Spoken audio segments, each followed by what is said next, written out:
That's what advertising is. It's first making you feel like, oh, I need that. There's something missing in my life. There's something lacking. Sure. And then they present you with a solution. She did that with her book, The Feminine Mystique. She first posits, you're not okay. Yeah. You're oppressed. Yeah. There is more out there for you. This is why you're sad. You don't even know you're sad, but you're sad. And then a generation of women get this book and they go, you know what? She's right. We are sad.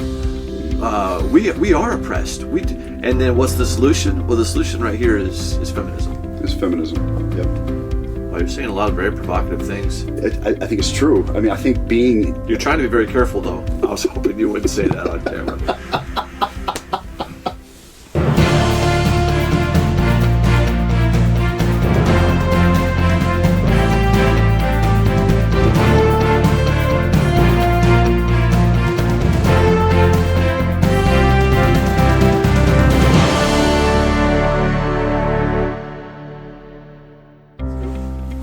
Welcome back to Plundering Leviathan, a podcast of North Center Church, where our aim is to reclaim culture's gold for Christ's glory.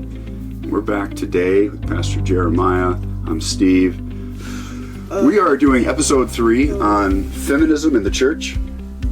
We have gone through the first wave and the second wave of feminism. We've set a biblical foundation for biblical femininity. Biblical womanhood and manhood, and Lord willing, today we'll just cover third wave, fourth wave, and then launch into what feminism has wrought in the church. So that's where we're going. Let's just recap real quick where we've been. Let's not set a foundation again with the biblical womanhood, but let's just launch into first and second wave feminism. Cover that real quick. What we talked about with first wave feminism is it started in the 1800s. Mainly that was a push for workplace inclusivity for women, to give them the rights also to vote. So it's kind of the suffrage movement was where that started, to get them property rights, women property rights and voting rights, which they didn't have prior to the first wave of feminism. Culminated in the 19th Amendment, which was passed, I think, 1920-ish, which gave women the right to vote. It was kind of the wrap-up of first wave feminism. Some of the key players were like Susan B. Anthony, Elizabeth Cady Stanton. For me, one of the main points that I really took away from learning about that was just its roots in the occult. How many of these key players were actually really involved in occultic practices. They were influenced by demons. The first woman to run for president said she was controlled by demons. I mean, that's alarming. Anytime you have a movement that is led by people that say they are led by demons. That's key. Jesus was accused of being led by demons. They self-confess to be led by demons. Yeah. So it's not as though we are joining the Pharisaical tribe and we're launching verbal attacks against them. Sure. You're demon possessed. No, they admitted it. They admitted it. They were proud of it. Susan B. Anthony's involvement in that was a little bit more undercover, but she even was linked with these folks and involved in a lot of their like the Seneca Falls Convention and those things where there was a lot of that occult stuff going on. So. Second wave feminism was launched in, after the first wave, 1920s, into really all the way up to about 1990.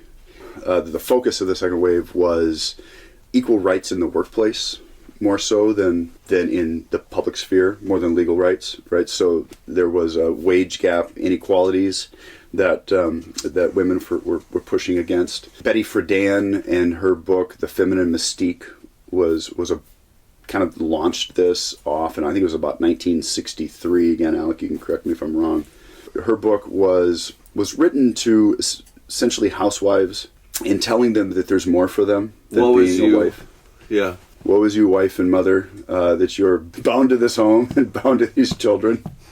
Seems like there was a lot of self-fulfilling prophecy in that book, where, when we advertise today, we'll say something like, you need this this new car. Look, it can go up mountain cliffs that you're going to be driving so very often, and it can go through the desert, and it can cross rivers, and these commercials, like places in the world that all of us are driving all the time, and you get done with the commercial and you think, oh yeah, I didn't realize I needed that vehicle, but I really do. This may be a bad example. No, it's a great one. But you get those. That's what advertising is. It's first making you feel like, oh, I need that. There's something missing in my life. There's something lacking. Sure. And then they present you with a solution. She did that with her book, The Feminine Mystique. She first posits, you're not okay. Yeah. You're oppressed. Yeah. There is more out there for you. This is why you're sad. You don't even know you're sad, but you're sad. And then a generation of women get this book and they go, you know what? She's right. We are sad. We are oppressed. And then what's the solution? Well, the solution right here is feminism. Is feminism. Yep. What is second wave feminism? Rot? Yeah. WROUGHT. I don't know what the past tense of rot is, but what came from it was rotted. What feminism is rotted. Not a bad word either. I mean, however you spell it. Yeah, I mean, the rotten fruit of the second wave was the Roe v. Wade law or decision passed by the Supreme Court, which made abortion legal across the land. Out of that, we got the birth control pill. If you're going to have women equally represented in the workforce, they need to be present, and when they get pregnant and leave to take care of a child, that's going to cause a problem in that. So, you had two-income families on the rise at that time, and so they were needed essentially to support all the goodies. The new car that can go up cliffs or whatever. You got to pay for that somehow. So two incomes helps with that. Now, can I ask, two incomes is on the rise. That's not because the economy demanded it. Not in the 60s, 70s, not so much. In the 80s, it got a little rough. There was a recession and gas prices were through the roof. Interest rates were crazy. So maybe it was more important in the 80s to have two incomes, but I just asked because today, that's something when we talk about a little bit, is women working outside the home, wives working outside the home, moms working outside the home. It feels like a necessity just in order to put food on the table. Yeah, inflation's crazy. Yeah. Yeah, it does. I mean, that's a reality for many families. Consumerism in America has pushed this message of you've got to have the next thing. You've got to keep up with the Joneses and have the bigger house. I live in a house that was built in the 50s, and they had so many kids in that home. Did you build that house?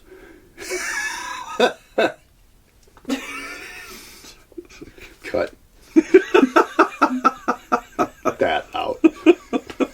No. Keep going. You live in a house that was built in the 50s. Yeah, and the houses that were built in the 50s were small. The point is, keeping up with the Joneses, everybody wanted a bigger, better house, a faster car, not one car. They only had one car per family in the 50s on average, if they had a car. Yeah. Now everyone's got to have 2 cars, 3 cars. Every kid's got to have a car. Every kid's got to have their own bedroom. Individualism went rampant, and so every individual has to have their own space and their own mode of transportation. The cost of living went up because of all of that. Yeah. Because of our desire for more and more consumerism, all the advertisements that you're talking about, they're telling you need more. Yeah. You need this next thing. You need this next toy. And so the need for two incomes came out of that. I think that's part of the problem in America. Like we just love our gadgets and our toys and things. We want the big house. We have a standard of living that's very high. Oh, I tell my kids all the time, if Solomon had the option of living in his palace or living in our house, I think he would choose our house most times, with our refrigerator, with our microwave, with our air conditioned unit, with our heating system. I mean, you just think of like the amenities. Our standard of living today is just astronomically higher than it's ever been in all of human history. Yeah. But it starts, maybe, at least in part, in second wave feminism.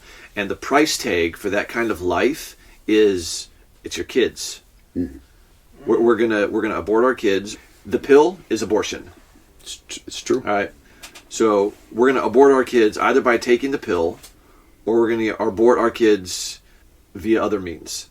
But the price tag, what we have to put on the altar in order to have the lifestyle that we want, sex without consequences, more free time to do whatever it is that we're going to do in our free time. Well, kids consume that free time in a hurry. Yeah.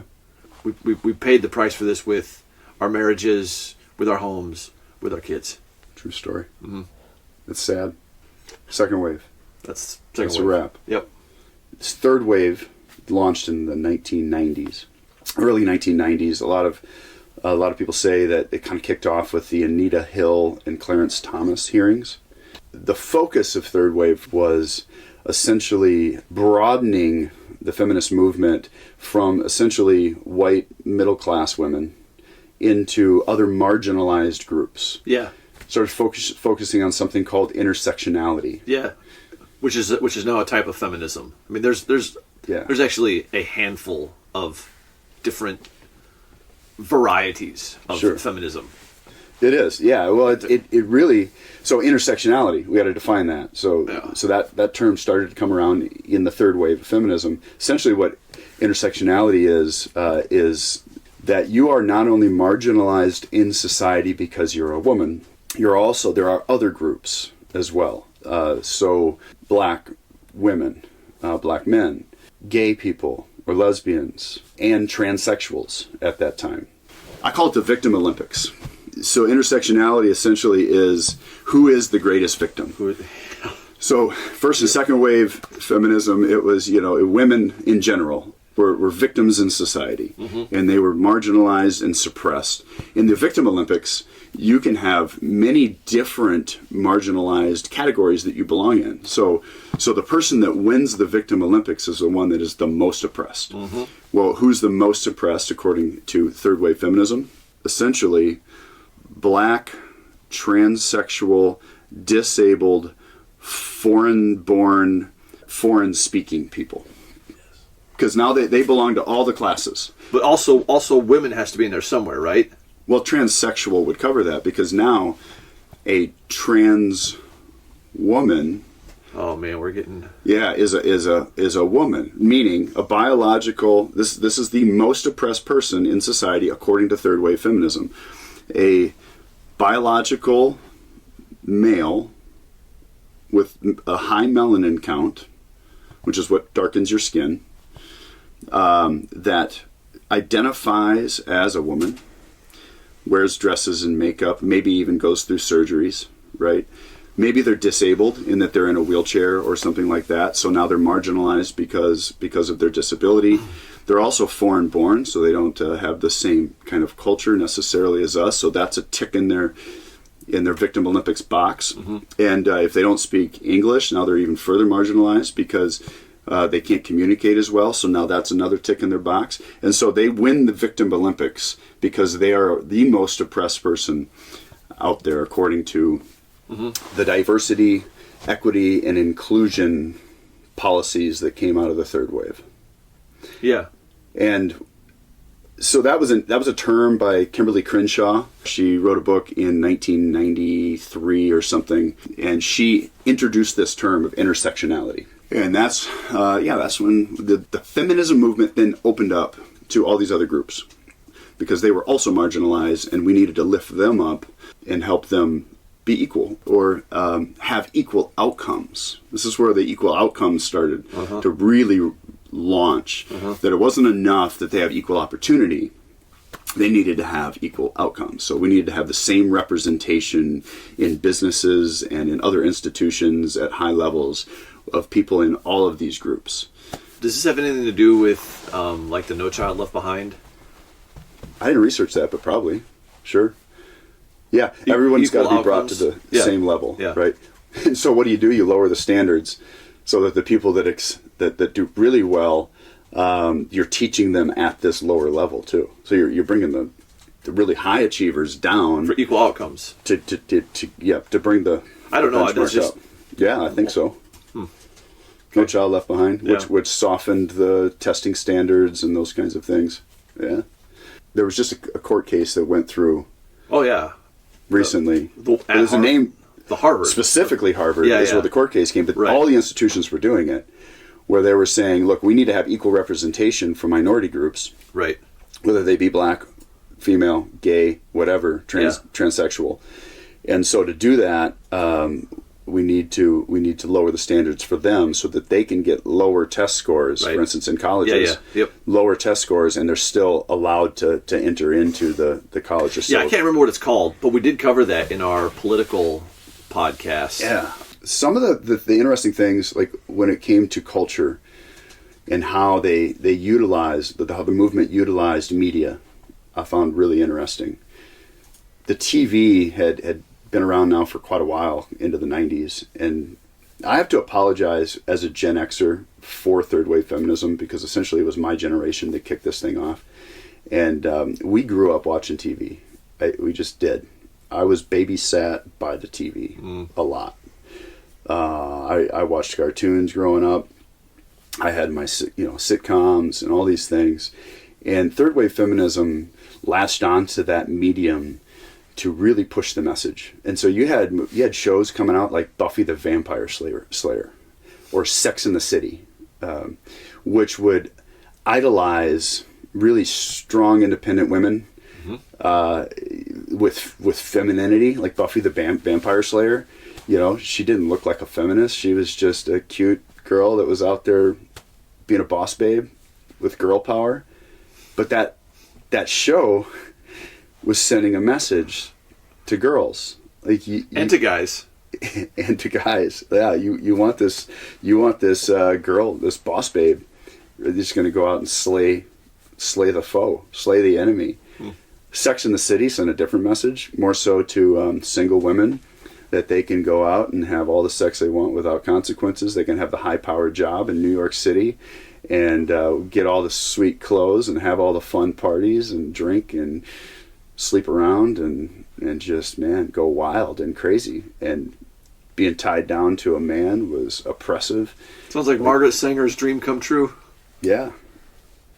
Yeah, and so the media had a huge influence. The TV, movies, cable television, all of that. Music was another one.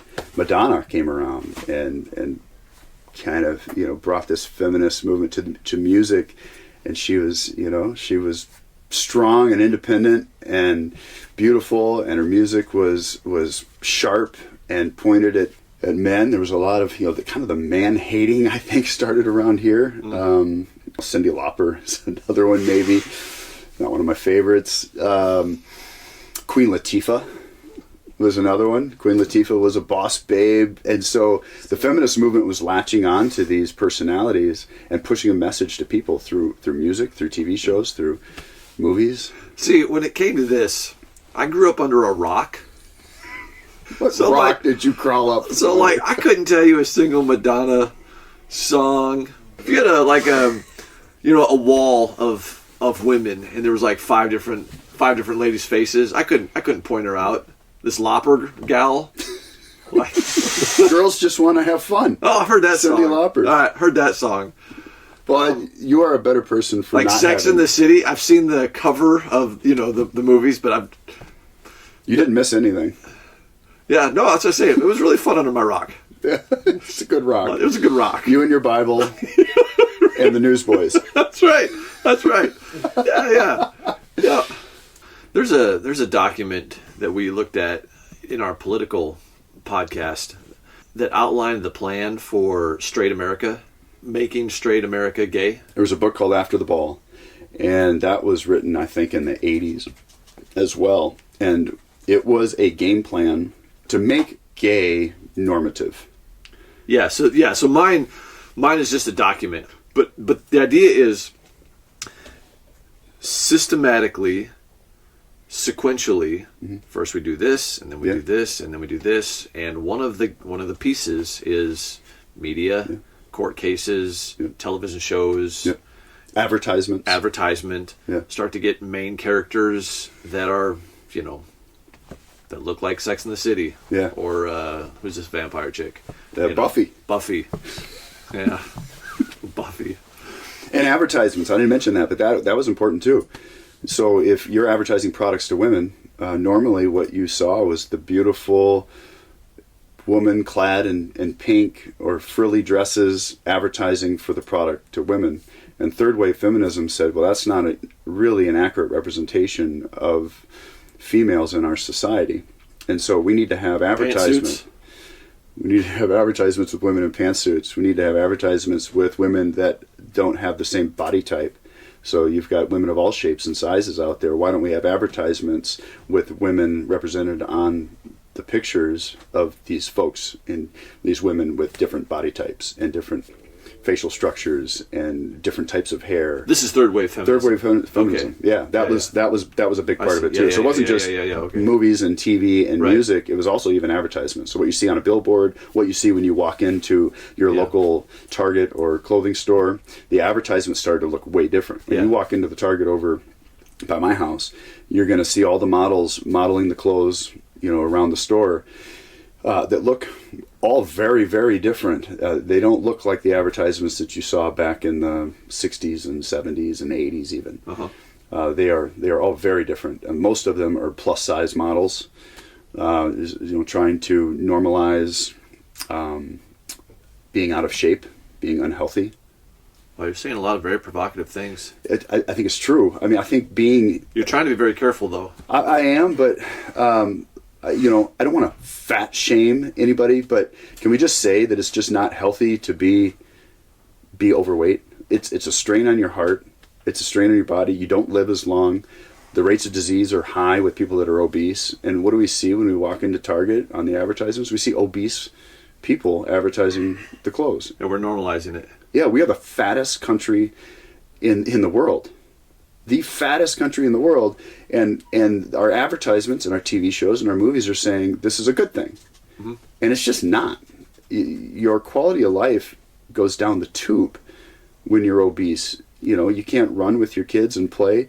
Look, during the really bad case of the flu that we had back from 2020 area, up till now, the folks that did the worst, that died at a higher rate than anybody, were the obese, because they have so many other comorbidities that go with that.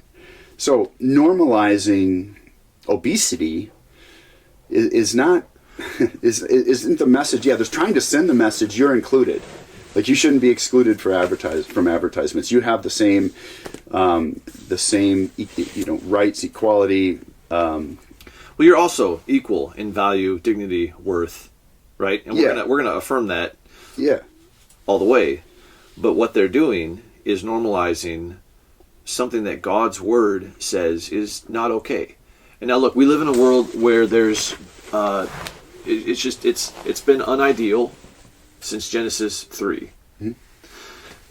There's brokenness, and part of the brokenness from sin is our bodies don't always function the way that God designed them to function. And so you have people that are born blind, right? And it's not okay. We're not going to say that's okay, but it's not their fault that they were born blind. Right. There's those that have all kinds of deformities, and we're never going to say that's okay. No, that's broken. That's this is a picture of the fall, and our bodies are groaning for the day when that is gone forever. The same thing is true in some bodies when it comes to our weight. There are some thyroid problems, things like that cause you to gain weight. At a high rate. Yeah. So there are some that are heavier because their bodies don't work the way that they were designed to work. But what our culture is doing with all these is to say, no, that's not actually a negative thing at all. That's beautiful. That's beautiful. Just like we've been doing with everything else that God says is not okay. You're a dude and you're attracted to other dudes.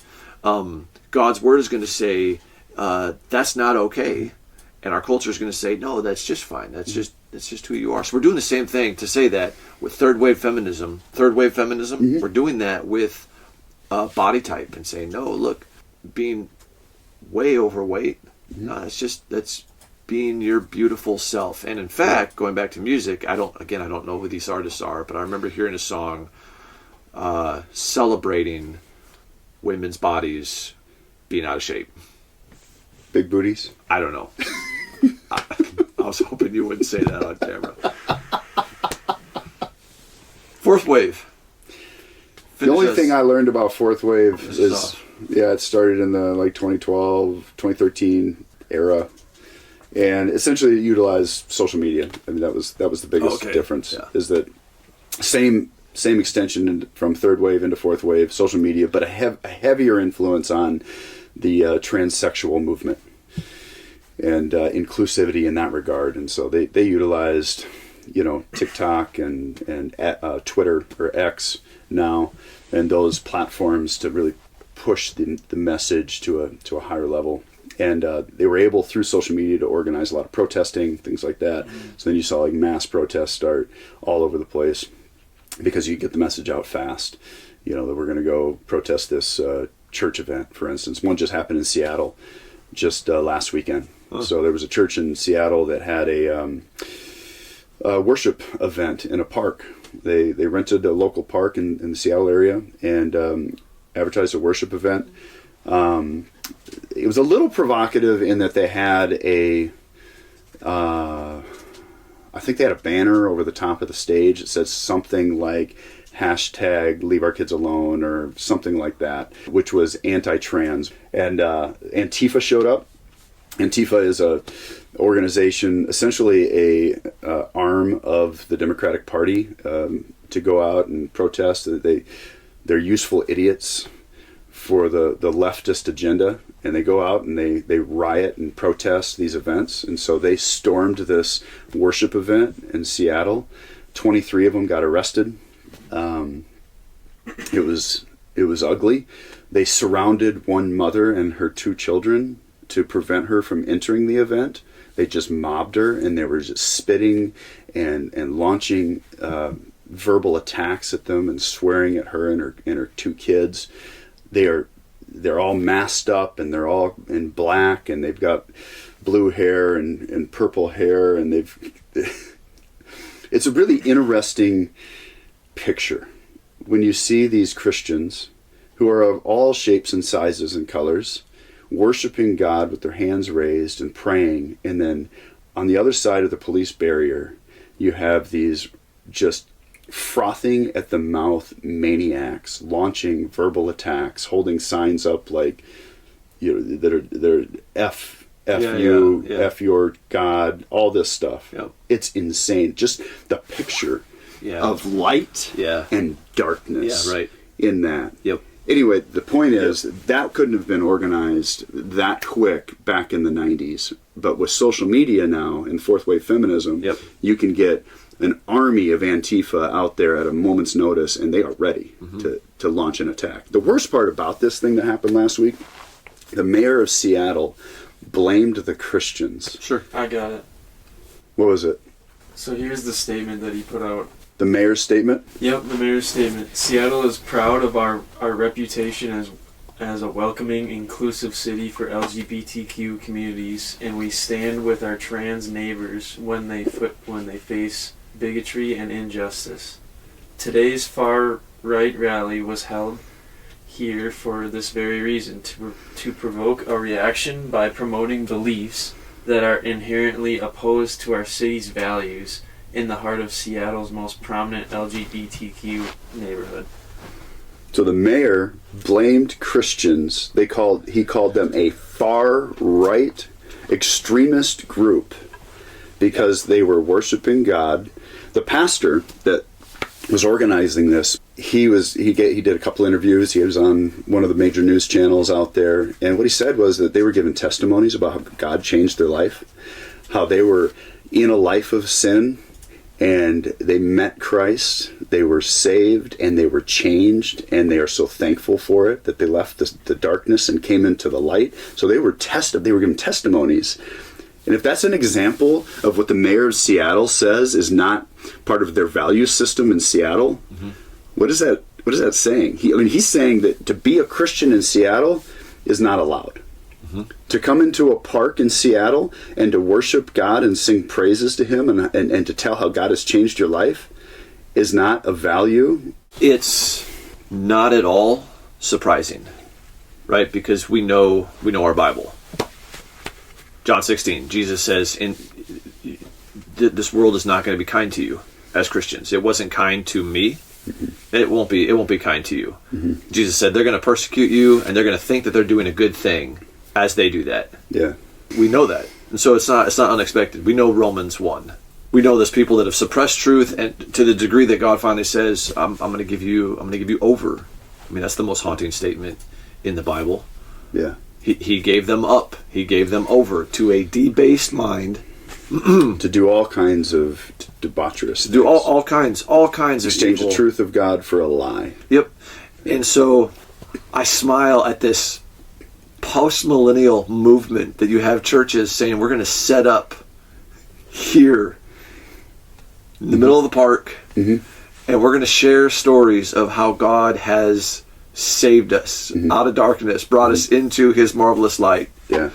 And because this park belongs to King Jesus. And we're going to celebrate, and not at all surprising that the enemy pushes back on that, because the Bible tells us that's exactly what's going to happen. Yeah. So super sad in that regard. Our heart should be grieved, but our heart shouldn't be surprised at that. I tell people often the most surprising thing about suffering is that we're surprised by suffering. In this world you will have trouble. You will. Jesus said. But be of good cheer as you do this thing in the park. I've overcome the world. Yeah. And even then, the opposition that they face just produces more opportunity for the pastor to get on national. I mean, you would have never heard about this story. No. Had it been a peaceful situation, but because the enemy came in to stop it, Genesis 50:20 is still at work. That's right. Right? And there's so many pastors and so many Christians that are getting brave. In negative world, which we'll get into, maybe we've talked about it other times. Christians right now are in negative world. We're seen as far right extremists. We're seen as values that aren't consistent with the values of the city of Minneapolis. Same thing here. Oh, same thing. Or Seattle, or Austin, Texas, or Chicago, right? Or New York. Our values are seen as extremist. The values that built this country, the Christian values that founded this country, are now seen as extremist. Yeah. And pastors are getting brave. Yeah, they are. And they're saying, no, we're going to tell truth. And we're going to get our microphone in negative world, and we're going to say, that tree over there, that idol that you're worshiping, I'm going to take my axe and I'm going to chop it down. The axe of Boniface is going to chop down that tree, and God is going to be glorified in doing that. In neutral world, we could just kind of be like really winsome, because we weren't seen as the enemy. We weren't seen as far right extremists. But 2014, with the Bergefell decision that legalized same-sex marriage, same-sex marriage. I've never heard that. We are now we're seen as negative. Now we're bigots. Now we're homophobes and we're transphobes. That's where we're seen. So back in neutral world before Bergefell, we could just be winsome and try to win the left with nuance, punch right to these other extremists and nuance left to draw them in. But now they don't want to hear our message. They don't want anything to do with it.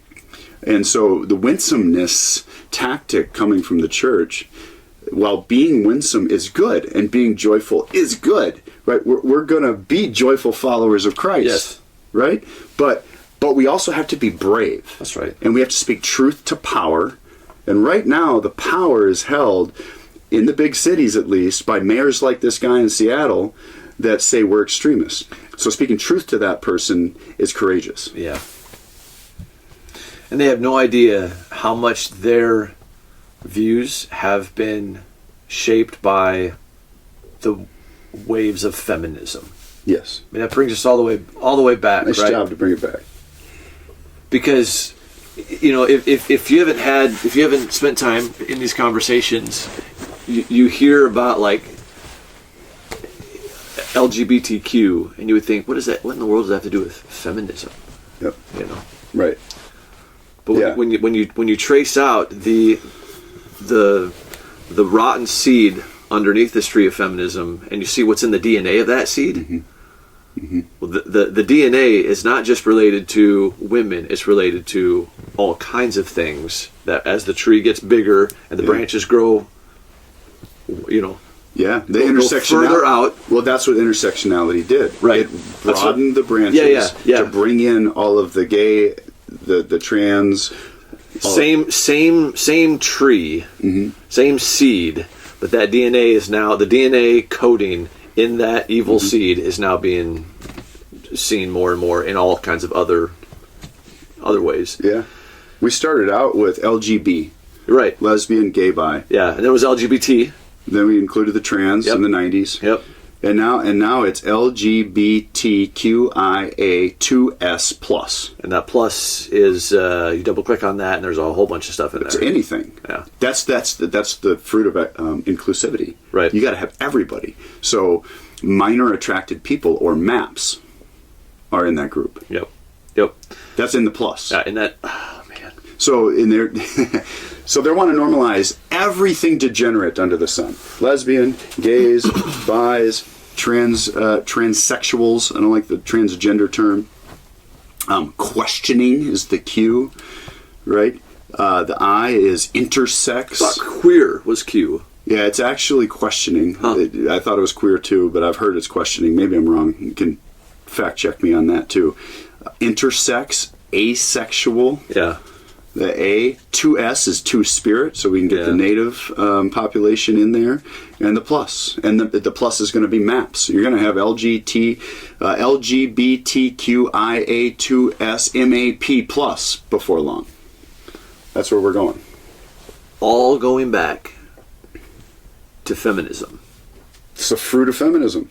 Which is that image. Let's close with this and then finish next time. Because we've gone through the biblical. Hey, look. We're gonna get there. We've gone through the biblical foundations of creation, and now we've gone through these 4 waves of feminism, particularly in the Western world. And now we'll take one more, and we just focus on how this maps out in the church, how the church should think about it. Lord willing, next time. It's been good. We've got the waves. Got the waves. It took us 3 episodes to get through the foundation, and it's important to understand how we got where we are. It didn't happen overnight. Right. It didn't happen without a plan. That's right. They had set agendas. The movement, whatever, the world, the devil. That's right. They had a movement planned and steps planned that got us where we are today. And so it was important to just lay that foundation for understanding how then it came into the church and how the church should respond. And to remember that you've been influenced by all of these things that have been in our culture. You've been a fish in water, and you didn't even know what water was. The water was feminism. That's right. And in that water, you have movies and music and TV and advertisements and all of these messages coming at you, telling you that, back to Betty Friedan, that you're not happy being a housewife and a mother. Yeah. Well, that's what I was going to say. This all goes back to just the subtlest of shifts in the beginning, and that's all you need. You don't need to turn that ship 180 degrees. All you need to do is point your compass 1 degree off truth, and then you can take your hands off, and it's all going to work out from there. Just give it enough time, and that's what's happened. We've given it enough time. And however subtle that shift was in the beginning, 2025, it looks like what it looks like. Yeah, it looks like we missed the continent. Far right extremists in Seattle having a worship service. Having a worship service, and it looks like the man, the boy in California that is winning the state track meet. It looks like all kinds of nonsense and craziness in our country. And we didn't get there by accident. We didn't get there overnight. Nor will we see a turning of the ship back to biblical truth by accident. No. That's why we're doing these things. That's right. We're doing these things. We're doing these podcasts because it's time for us to open our eyes to what's been going on and then speak truth. That's good. And go back to the Word, go back to Christ, embrace truth, and speak it. Be brave and courageous. Yeah. It's not. We're not going to change. They're not going to see us anymore as just those good-hearted Christians. They see us as far-right extremists. Yep. And all we're doing is saying, God said this. Yeah, so be it. So be it. The world's going to hate you. And we're okay with that. So we'll get a little bit, we'll get, next week the goal will be just practical. Let's get practical as a church. How do we do this in our schools as young men and women that are going to 8th grade? Yeah. How do you do that there? How do we do it in our homes? How do we do it in our jobs? How does this affect parenting and all those kinds of things? So we'll do that next week. Sounds good. Thanks for joining us. Remember, Leviathan is bound. Go take his stuff. Until next time.